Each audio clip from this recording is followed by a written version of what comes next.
Muhammad wa ali Muhammad. Allahumma salli ala sayyidina Muhammad wa ali Muhammad.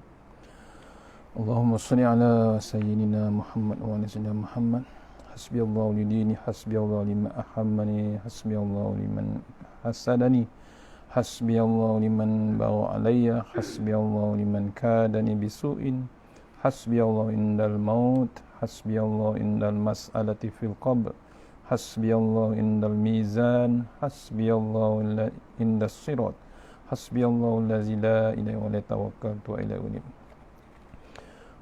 Allahumma shalli ala Muhammad wa ala ali Muhammad. Assalamualaikum warahmatullahi wabarakatuh. Alhamdulillahirabbil alamin wassalatu wassalamu ala asyrafil mursalin wa ala alihi washabihi ajmain. A'udzu billahi minan nar min syarril kuffar min ghadabil jabbar wal 'izzatu lillahi war rasulin. Allahumma ghnina bi halalin haramin wa siwa bismika Allahumma ya da'im ya hayy ya fard ya wit ya ahad ya samad. Allahumma shalli ala Muhammad wa ala ali Muhammad. Bismillahirrahmanirrahim. Rabbi shrah li sadri wa yassir li amri wa tammin lisani yafqahu qawli. Wa ya ibadallah ittaqullaha usikum wa iyaya bittaqullah. Faqad fazal muttaqun. Allahumma ta'ala inna hikmataka wa ansur alaina min hazamitika ya arhamar rahimin. Bismillahirrahmanirrahim. Bismillah masyaallah la yasuqu ya Allah. Bismillah masyaallah la yasrifu su'ayullah. Bismillah masyaallah ma kana min ni'matin fa min Allah. Bismillah masyaallah la ya'ti bil hasanati illa Allah. Bismillah masyaallah la haula wa la quwwata illa billahil aliyyil azim. Allahumma inni nas'aluka bi barakati syarifah an tuhimmal dunya. Amin ya rabbal alamin. Alhamdulillah, jumpa lagi untuk pengisian maghrib kita. Mudah-mudahan pengisian yang sebentar ini dapat kita bawa menghadap Allah Ta'ala di awal masyarakat insyaAllah. Untuk lagi barakah kita mula dengan surah Al-Fatihah.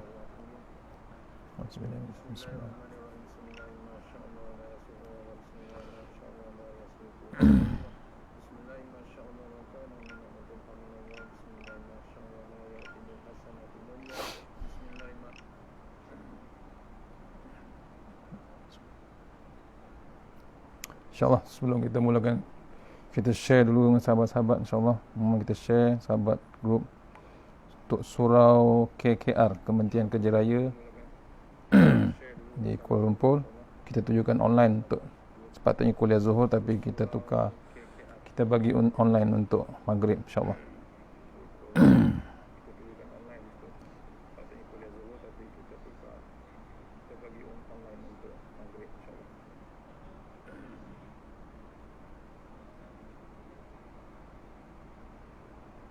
Mohon share ke KKR insyaAllah.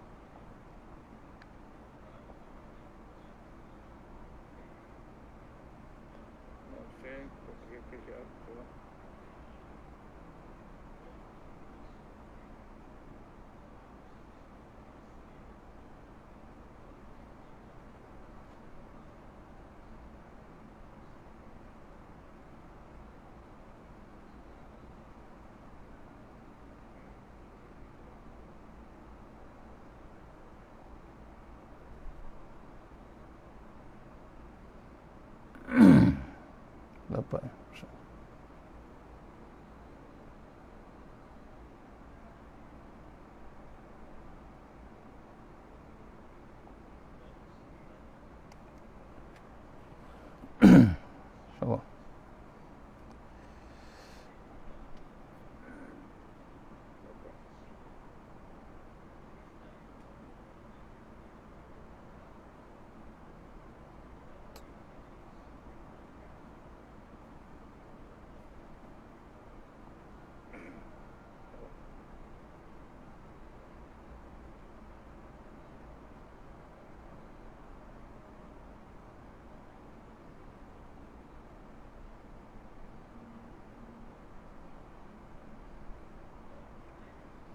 Okey, insyaAllah.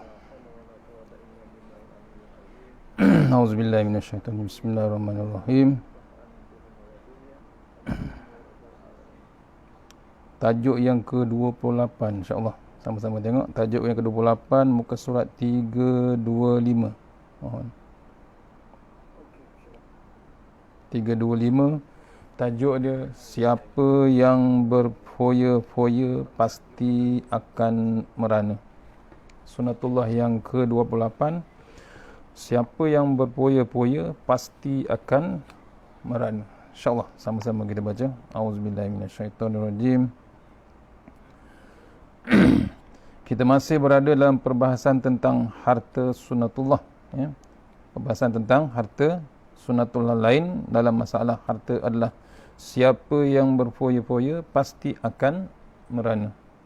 Sunatullah ini telah terjadi pada masa silam dan akan tetap terjadi sampai bila pun.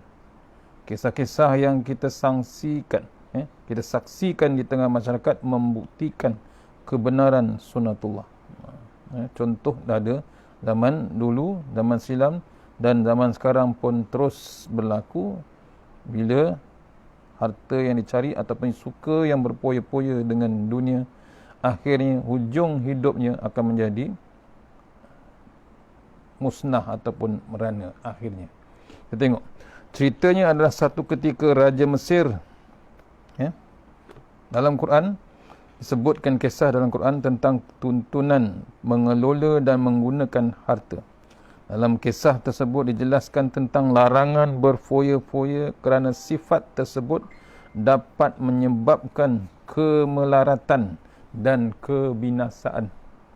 Kisah tersebut terjadi pada masa Nabi Yusuf alaihissalam di negeri Mesir.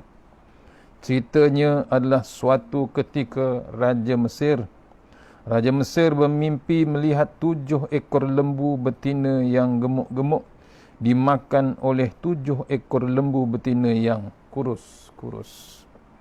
Dan 7 bulir gandum yang hijau dan 7 bulir lainnya kering.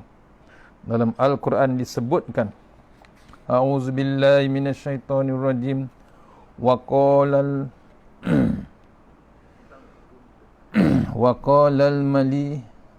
al-malikul inni ara sab'a baqaratin simanin ya'kuluhunna sab'un ijafun wa sab'a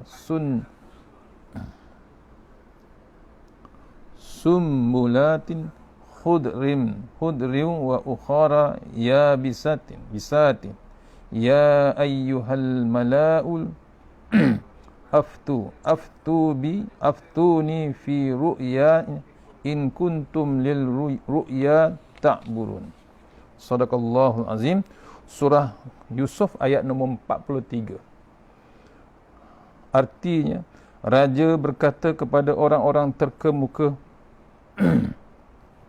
dari kaumnya, sesungguhnya aku bermimpi melihat 7 ekor lembu betina yang gemuk-gemuk dimakan oleh 7 ekor lembu betina yang kurus-kurus dan 7 bulir gandum yang hijau dan 7 bulir lainnya kering. Hai orang-orang yang terkemuka, terangkanlah kepadaku tentang takbir mimpiku itu jika kamu dapat menakbir mimpi tersebut. Surah Yusuf ayat 43. Raja menjadi gelisah tentang apa yang dilihatnya dalam mimpi tersebut. Ia khawatir jika perkara buruk akan menimpa negerinya. Maka ia berharap agar mimpi tersebut ditafsirkan oleh orang-orang yang arif dan bijaksana, agar perkara yang tidak diinginkan dapat dihindari. Cerita Raja Mesir. Singkatan cerita tersebut, tidak ada seorang pun yang mampu mentafsirkan mimpi tersebut kecuali Nabi Yusuf alaihissalam. Dalam Al-Quran diceritakan, A'udzubillahi minasyaitonirrajim. Yusufu ayyuhal siddiq aftina fi sab'i baqaratin simanin ya'kuluhunna sab'un ijafun wa sab'i sumbulatin khudrin wa ukhara yabisatin la'alli arji'u ilan nas la'allahum ya'lamun. Qala tazra'una sab'a sinina da'aban fama khasadtum fazaruhu fi sumbulihi illa qalilan mimma taqulun summa ya'ti min ba'di zalika sab'un shidadun ya'kulna ma qaddamtu lahunna illa qalilan mimma tuhsinun summa ya'ti min ba'di zalika amun fihi yughasul nasu wa fihi ya'sirun. Sadaqallahul azim. Surah Yusuf ayat 46 hingga 49. Artinya, setelah pelayan itu berjumpa dengan Yusuf, dia berseru, Yusuf, hai orang yang amat dipercayai, terangkanlah kepada kami tentang 7 ekor lembu betina yang gemuk-gemuk yang dimakan oleh 7 ekor lembu betina yang kurus, dan 7 bulir gandum yang hijau dan 7 lainnya yang kering, agar aku kembali kepada orang-orang itu agar mereka mengetahuinya. Yusuf berkata, supaya kamu bertanam 7 tahun lamanya sebagaimana biasa, maka apa yang kamu tuai hendaklah kamu biarkan di bulirnya, kecuali sedikit untuk kamu makan. Kemudian sesudah itu akan datang 7 tahun yang amat sulit, yang menghabiskan apa yang kamu simpan untuk menghadapinya, iaitu tahun yang susah, kecuali sedikit dari bibit gandum yang kamu simpan. Kemudian setelah itu akan datang tahun ada padanya manusia diberi hujan dengan cukup, dan di masa itu mereka meras anggur. Surah Yusuf ayat 49. Nabi Yusuf tafsirkan mimpi raja tersebut. Yang ingin kata kita pelik dari kisah ini ialah yang berkaitan dengan tema kita adalah bahawa Mesir saat itu selamat dari kesengsaraan dan kebinasaan, kerana tidak mahu berfoya-foya ketika berada pada tahun 7 tahun yang menghasilkan seperti yang ditafsirkan oleh Nabi Yusuf alaihissalam. Seandainya mereka berfoya-foya ketika itu, tentu mereka merana dan mati kelaparan pada 7 tahun berikutnya. InsyaAllah nanti kita akan membahaskan lebih lanjut tentang makna berfoya-foya yang dapat menyebabkan kita merana. Pengertian sunnatullah ini, dalam pengertian sunnatullah ini akan dibahaskan makna berfoya-foya dan mengapa sifat tersebut dapat membuat kita menjadi merana. Kata berfoya-foya dapat kita fahami dari Al-Quran lewat kata israf atau kata tabzir. Maknanya menggunakan atau mengeluarkan harta secara keliru, iaitu berlebih-lebihan sehingga tindakan tersebut tidak bermanfaat pada waktu itu dan memudaratkan, yakni merugikan di masa yang akan datang. Ini makna bab berfoya-foya ataupun dalam perkataan Arabnya dipanggil israf ataupun tabzir. Maknanya menggunakan atau mengeluarkan harta secara keliru, maksudnya secara membazir. Memang tak sepatutnya digunakan. Dia menjadi berlebih-lebihan. Ya, mengeluarkan harta untuk makan secara berlebihan, melambat-lambat sampai membazir. Kita sekarang dah lalui banyak amat sekali. Ya, banyak sekali kita lalui. Contohnya bulan Ramadan. Cuba renung bulan-bulan Ramadan tahun-tahun yang lepas. Kadang-kadang kita tak perasan membuang makanan berlambat-lambat sampai dikira orang bertantan makanan waktu Ramadan. Sepatutnya Ramadan itulah waktu kita menjimatkan makanan, menjimatkan harta benda kita. Tapi waktu Ramadan itulah yang paling hebat. Paling hebat Allah uji kita dengan mewahnya makanan. Bukan di rumah saja, tapi hebat di masjid ataupun di surau. Melambat-lambat makanan, terbuang, terbiar ataupun basi, busuk dan membazir saja. Walhal sepatutnya boleh dirancang, boleh di manage elok-elok. Jangan sampai membazir. Tapi kerana terlampau ikutkan wahal Ramadan, sepatutnya kita boleh kawal hawa nafsu. Kita boleh kawal waktu subuh sampai waktu imsak sampai waktu maghrib. Kita boleh kawal nafsu kita makan. Bila masuk saja waktu maghrib, kadang-kadang tak dan maghrib, memang hebat, memang hebat pembaziran berlaku. Tu kadang-kadang kita tak perasan, kadang-kadang tak perasan melambat-lambat makanan terbazir. Ni maknanya tak makan yang berlebihan atau menggunakan harta berlebihan. Kadang-kadang kita mewah dengan kereta, dengan rumah, dengan macam-macam bermewah-mewahan. Kita tahu ada yang memerlukan di luar sana, kita tak bantu. Dalam Al-Quran disebutkan tentang larangan penggunaan harta anak yatim secara berlebih-lebihan hingga harta itu habis sebelum anak yatim tersebut mencapai usia dewasa. Allah berfirman dengan maksud surah An-Nisa ayat nombor 6, wabtalul yatama hatta iza balagun nikah fa in anastum minhum rushdan fadfa'u ilaihim amwalahum wala ta'kuluha israfa wa bidaran an yakbaru wa man kana ghaniyan falyasta'fif wa man kana fakiran falyakul bil ma'ruf fa idza dafa'tum ilaihim amwalahum fa ashhidu alaihim wa kafa billahi hasiba. Sadaqallahul azim. Surah An-Nisa ayat nombor 6. Artinya, dan ujilah anak yatim itu sampai mereka cukup umur untuk kahwin.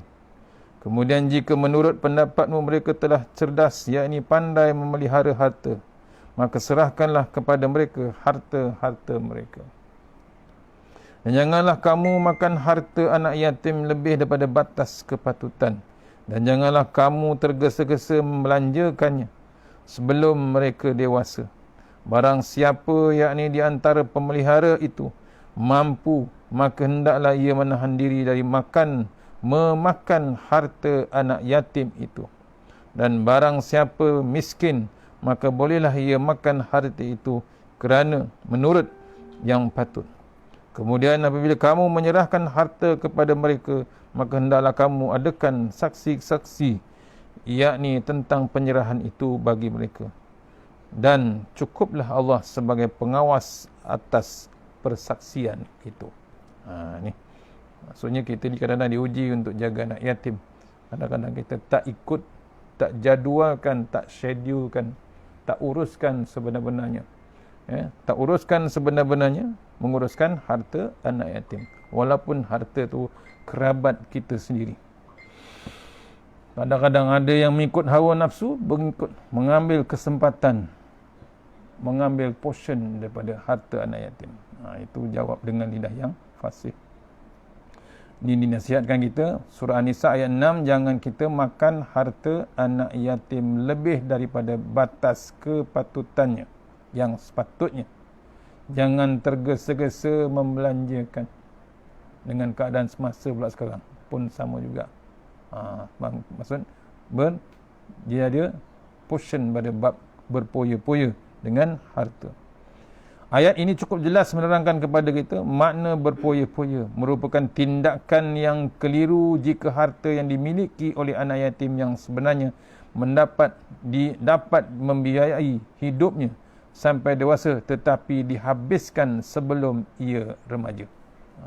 Dibelanjakan, bukan sepatutnya jadualkan sampai dia dewasa dan boleh disimpan lagi untuk saving untuk masa depan dia. Tapi kadang-kadang perangai pelahap, perangai tamak ataupun perangai ikut hawa nafsu yang menjaga tu berlebih-lebih untuk menghabiskannya. Demikian juga maknanya jika kita membawa kepada diri kita sendiri dan kita tentunya lebih tahu tentang hakikat kebenaran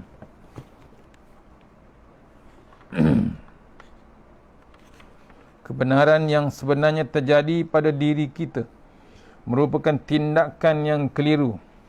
Jika gaji yang kita terima setiap bulan yang sebenarnya cukup untuk semua kebaikan untuk akhir bulan, akan tetapi kita telah menghabiskannya pada minggu pertama dengan makanan yang bermacam ragam, minuman yang beraneka rasa, kesenangan kesana kemari tanpa tujuan pasti, berbagai pembelian yang tidak penting dan manfaatnya juga sedikit.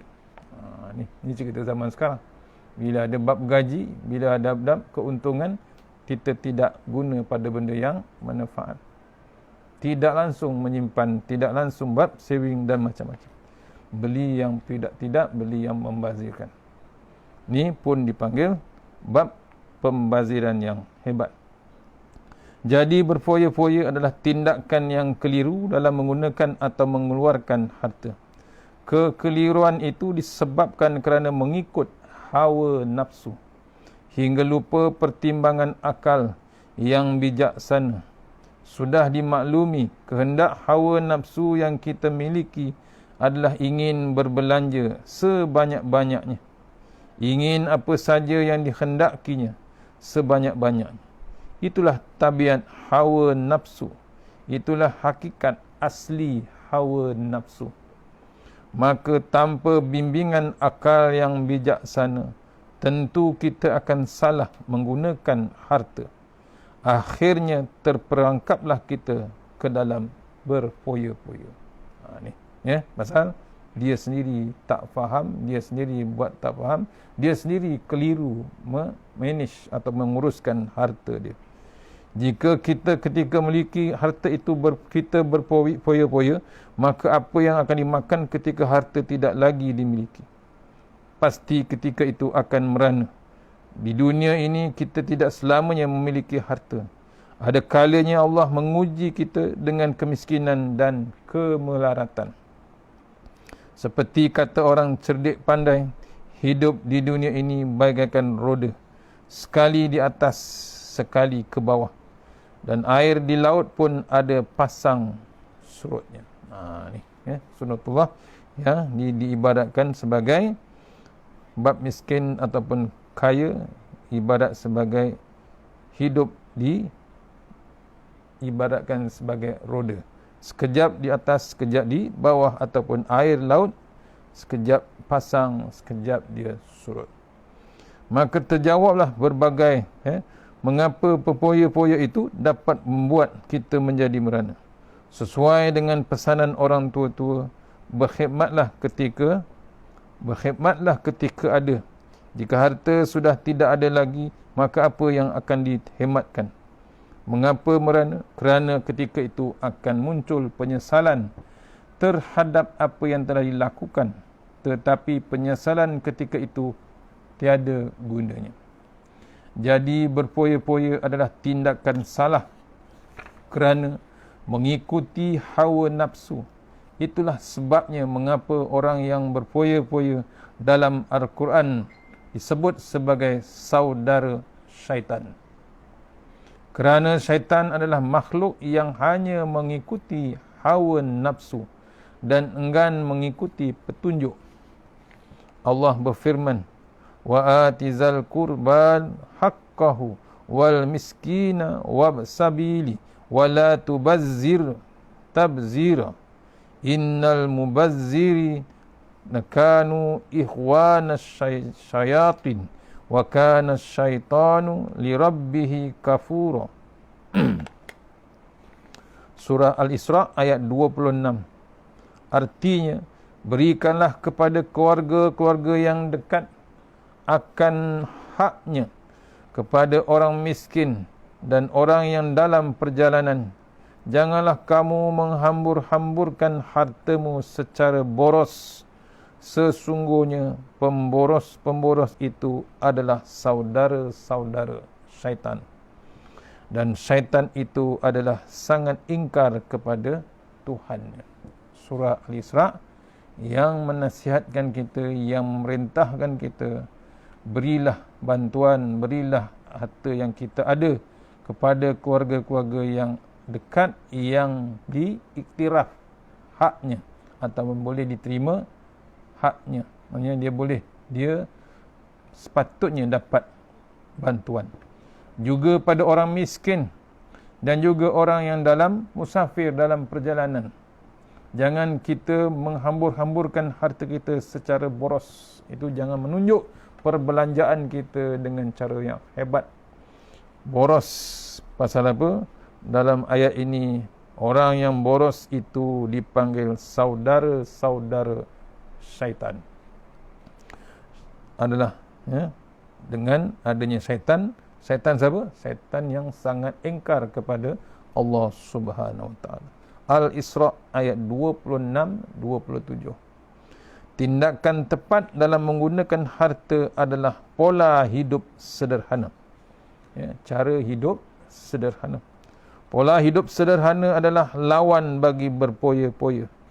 Makna pola hidup sederhana itu dijelaskan Allah melalui firman-Nya. A'udzubillahi minasyaitonirrajim. Wala taj'al yadaka maghlulatan ila unuqika wala tabsudha kullal basti wa fataq'uda maluman mahsura. Sadaqallahul azim. Surah Al-Isra ayat nombor 29. Maksudnya, janganlah kamu jadikan tanganmu terbelenggu pada lehermu, dan janganlah kamu terlalu mengulurkannya, kerana itu kamu menjadi tercela dan menyesal. Al-Isra ayat 29. Maksudnya, Imam Ibn Katsir menyebutkan dalam tafsirnya, janganlah kamu jadikan tanganmu terbelenggu pada lehermu. Maknanya, janganlah kamu kikir hingga tidak mahu memberilah sesuatu pun kepada orang lain. Janganlah kamu selalu mengulurkan, maknanya janganlah kamu berpoya-poya sehingga memberi di luar batas kemampuan, hingga yang kamu keluarkan lebih banyak daripada yang masuk kepadamu, hingga kamu menjadi tercela dan menyesal. Ni maksudnya, jangan kita dekut, jangan kita kikir, jangan kita bakhil. Kemudian dipesankan satu lagi, jangan kita berpoya-poya menggunakan harta benda kita, sampai di luar kemampuan kita, sampai dia merugikan. Akhirnya ujung dia menyesal tak sudah. Tu antara sunnatullah yang kita dalami malam ni. Apa yang perlu kita ambil sikap ataupun tindakan sunnatullah berpoya-poya ini? Pertama, jauhi sikap berpoya-poya, kerana Allah tidak menyukai orang yang berpoya-poya. Kita diminta, sesungguhnya harta itu adalah pemberian Allah. Harta juga sebagai ujian di tangan manusia. Allah berfirman, artinya, dialah yang menjadi kebun-kebun berjunjung dan tidak berjunjung, pohon kurma, tanam-tanaman dan bermacam buahnya, zaitun dan delima yang serupa bentuk dan warnanya, tidak sama rasanya. Makanlah dari buahnya yang bermacam-macam itu, dan bila berbuah, dan tunaikanlah haknya di hari memetik hasilnya dengan dikeluarkan zakatnya. Janganlah kamu berlebih-lebihan, sesungguhnya Allah tidak menyukai orang-orang yang berlebih-lebihan. Surah Al-An'am ayat 141. Dipesankan kita, jangan kita berpoya-poya. Jauhi sikap berpoya-poya. Allah tidak menyukai orang yang suka berpoya-poya. Dalam ayat yang lain, hai anak Adam, pakailah pakaianmu yang indah di setiap masuki masjid. Makan dan minumlah, dan janganlah berlebih-lebihan. Sesungguhnya Allah tidak menyukai orang-orang yang berlebih-lebihan. Surah Al-A'raf ayat 31 pun mengingatkan kita, jangan kita membazir, jangan kita berseronok sangat dengan harta kita. Itu tindakan yang pertama. Tindakan yang kedua, berdoalah kepada Allah agar dijauhi dari sifat berpoya-poya. Allah berfirman, wa ma kana qaulahum illa an qalu rabbana ighfir lana dzunubana wa israfana fi amrina wasabbid aqdamana wansurna 'alal qaumil kafirin. Sadaqallahul azim. Artinya, tidak ada doa mereka selain ucapan ya Tuhan kami, ampunilah dosa-dosa kami dan tindakan-tindakan kami yang berlebih-lebihan dalam urusan kami. Tetapkanlah pendirian kami dan tolonglah kami terhadap kaum yang kafir. Surah Al-Imran ayat 147. Demikianlah perbahasan tentang bab berlebih-lebihan ataupun dipanggil bahasa berpoya-poya dalam menggunakan harta. Kesudahannya adalah merana dan sesal dan terseksa. Mudah-mudahan perbahasan ini dapat meringankan, memperingatkan kita hingga terpelihara dari kesusahan yang diakibatkan oleh sifat poya-poya kita ataupun berlebih-lebihan. InsyaAllah malam ni kita berhenti. Kita akan sambung esok pagi lepas waktu subuh, lepas Quran time. Kita sambung tajuk Sunnatullah yang ke-29. Siapa yang taat pasti akan selamat.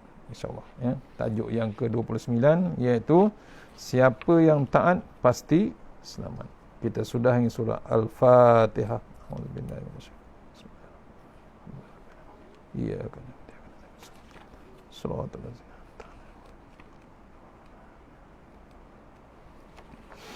A'udzu billahi minasyaitonir rajim. Bismillahirrahmanirrahim. Allahumma tawil a'marana wasahi ajsadana wan nawwir qulubana wasabbid imanana wa ahsin a'malana wasi' arzaqana wa ilal khairi qaribna wa anish syarri bina waqtiha wajina fid din wa dunya wal akhirah. Ya Allah, panjangkan umur kami, sihatkan badan kami, terangkan hati kami, tetapkan iman kami, elokkan amalan kami, luaskan rezeki kami, dekatkan kami kepada kebajikan dan jauhkan kami daripada kejahatan, tunaikan hajat kami. Allahumma anta rabbi la ilaha illa anta khalaqtani wa la hadika wa hadika mastata'tu a'udzubika min syarri ma sana'tu abu laka bi ni'matika alayya abu bi zambi faghfirli fa innahu dzunuba illa anta tawassalna bi jabaruk wa tasamna malakul khallazi la yamut isrif annal bala wal waba innaka ala kulli syai'in qadir. A'udzu billahi minan nar min syarril kufar min ghadabil jabbar wal izzatu lillahi wa rasul mu'minin. Allahumma ghnina bi halalin haramik wa bi siwak bismika Allahumma ya daim ya hayyu ya fardu ya witr ya ahad ya samad. Allahumma shalli ala Muhammad wa ala ali Muhammad.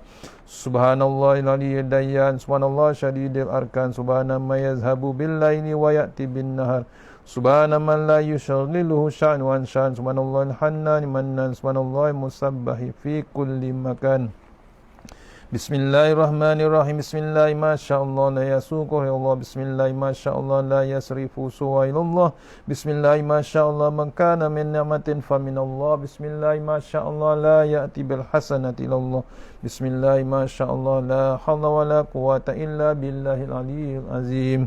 Bismillahirrahmanirrahim. Bismillahirrahmanirrahim asma. Bismillahillazi la yadurru ma asmi azza. Bismillahil kafi. Bismillahil muafi. Bismillahillazi la yadurru ma asmi sya'un fil ardi wa la bis sama wa huwas samiul alim. Bismillahi ala nafsi wa dini. Bismillahi ala ahli wa mali. Bismillahi ala kulli syai'in atani rabbi. Allahu akbar. Allahu akbar. Allahu akbar. Allahu Rabbi la usyriku bihi syai'an nazjaruka wa jalla tanaruka wa taqaddasat asma'uka wa la ilaha ghairuk. Allahumma inna a'udzubika min syarri kulli jabbarin anid wa a'udzubika min syarri kulli syaitanin marid wa min syarri qada'is su wa min syarri kulli dabbah anta akhizum binasiyatiha inna rabbi ala siratim mustaqim. Allahumma anta rabbi la ilaha anta khalaqtani wa la ahdika wa adika mastata'tu wa a'udzubika min syarri ma sana'tu abu laka bi ni'matika alayya wa abu bi zambi faghfir li fa innahu dzunuba illa anta. Rabbana atina fid dunya hasanah wa fil akhirati wa qina azabannar. Wa sallallahu wasallam walhamdulillahi rabbil alamin. Assalamualaikum warahmatullahi wabarakatuh. Insyaallah ribuan terima kasih pada surau Kementerian Kerja Raya, surau KKR jumpa insyaAllah. Mudah-mudahan bulan depan kita dapat offline. Mudah-mudahan, mohon kita berdoa sama-sama insyaAllah. Assalamualaikum warahmatullahi wabarakatuh. Allahumma